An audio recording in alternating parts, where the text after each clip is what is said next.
பெரிய சிஓடைய இன்டர்வியூ பண்ணிக்கிட்டு இருந்தாங்க. இன்டர்வியூ பேனல் அங்கே இருக்கிற அந்த வாலிபனை பார்த்து கேட்டுச்சு, நீ ஒரு BMW கார் வாங்குறதுக்கு உனக்கு எவ்வளோ நாளா? அந்த வாலிபன் சொன்னா, எனக்கு கண்டிப்பாக ஒரு 1 இயர் கொடுத்தீங்கன்னா நான் அந்த BMW வாங்கிடுவேன் அப்படின்னு சொல்லி சொன்னான். அடுத்ததாக அந்த இன்டர்வியூவர் பக்கத்தில் இருக்கிற சக பேனலிஸ்ட்டை கேட்டார், ஐயா உங்களுக்கு எவ்வளோ நேரம் ஆகும் அப்படின்னு சொன்னா. அவர் சொன்னார், நான் ஒரு 3-4 மாதத்துல என் ப்ராஃபிட்டை வச்சே நான் வாங்கிடுவேன் அப்படின்னு சொல்லி சொன்னார். அந்த இன்டர்வியூராக இருக்கிற அவரை பார்த்து கேட்டாங்க, உங்களுக்கு எவ்வளோ நேரம் ஆகும் அப்படின்னு சொல்லி கேட்ட உடனே அவர் சொன்னார், எனக்கு 5 வருஷம் ஆகும்.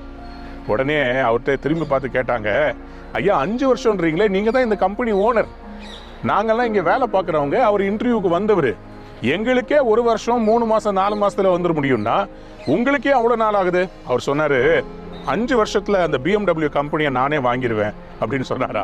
இவங்கெல்லாம் BMW கார் வாங்குறத பற்றி பேசுகிறாங்க, அவர் BMW கம்பெனி வாங்குறத பற்றி பேசிக்கிட்டு இருந்தார். வேறு யாரும் இல்லை, ரத்தன் டாட்டான்னு சொல்லி டாடா குரூப்ஸ் உடைய அந்த ஃபவுண்டர், அந்த சேர்மன், அவரு தான் இப்படி சொல்லிக்கிட்டு இருந்தார். அன்பான பிள்ளைகளை, இன்றைக்கு நம்முடைய வாழ்க்கையில் ஒரு ஹையர் எய்ம், ஒரு கோல் வேணும். டாடா கம்பெனி பாருங்க, இங்கிலாந்து தேசத்தில் இருக்கிற ஜகுவார், ரேஞ்ச் ரோவரை அந்த கம்பெனியை அவங்க வாங்கிட்டாங்க. ஒரு காலத்தில் இங்கிலாந்துல இருந்து வந்து இந்தியாவில் இருக்கிற எல்லாத்தையும் வாங்கிட்டு இருந்தாங்க.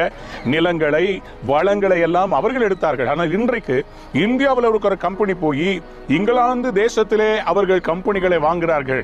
இதுக்கு என்ன அர்த்தம்னு சொல்லி சொன்னா, நம்ம ஒரு பெரிய ஒரு விஷனோட இருக்கணும், ஒரு தரிசனம் இருக்கணும், மேலான ஒரு விஷன் இருக்கணும். சின்னதுக்கு உட்கார்ந்துகிட்டு இருக்க கூடாது. You have to set your goals and your targets and your vision high. இங்கிலீஷ்ல சொல்லுவாங்க ஒரு பழமொழி, என்னன்னு சொன்னா, aim for the sky, you will at least land on the tree top. அதாவது ஆகாயத்துக்கு நீ குறிவை, அட்லீஸ்ட் மரத்தின் உச்சியிலாவது லேண்ட் ஆவ. ஆனா பைபிள்ல எப்படி போட்டிருக்குதுன்னு சொன்னா, மேலானவைகளை நாடுங்கள், கீழானவைகளை அல்ல. கொலோசியர் 3ஆம் அதிகாரம் 2ஆம் வசனம், Colossians 3:2 says, set your mind on things above, because God is a God of the universe and he's got greater plans for you, and he says, expect great things from me. What is your expectation? I will fulfill. இன்னைக்கு உங்களுடைய இருதயத்தில் William கேரியுடைய அந்த ஒரு அருமையான சென்டென்ஸை நான் பதிய வைக்க விரும்புகிறேன். Expect great things from God, attempt great things for God. Set your mind on things above. இன்னைக்கு ஆண்டவர் உங்களை பார்த்து சொல்றாரு, aim high, go with the same attitude. இன்னைக்கு போங்க, ஒரு பெரிய டார்கெட்டை நான் செய்து முடிக்கிறேன்னு சொல்லி ஜெபிச்சு சொல்லுங்க, அதை நீங்க முடிக்க போறீங்க. God bless you. Have a wonderful year. Amen.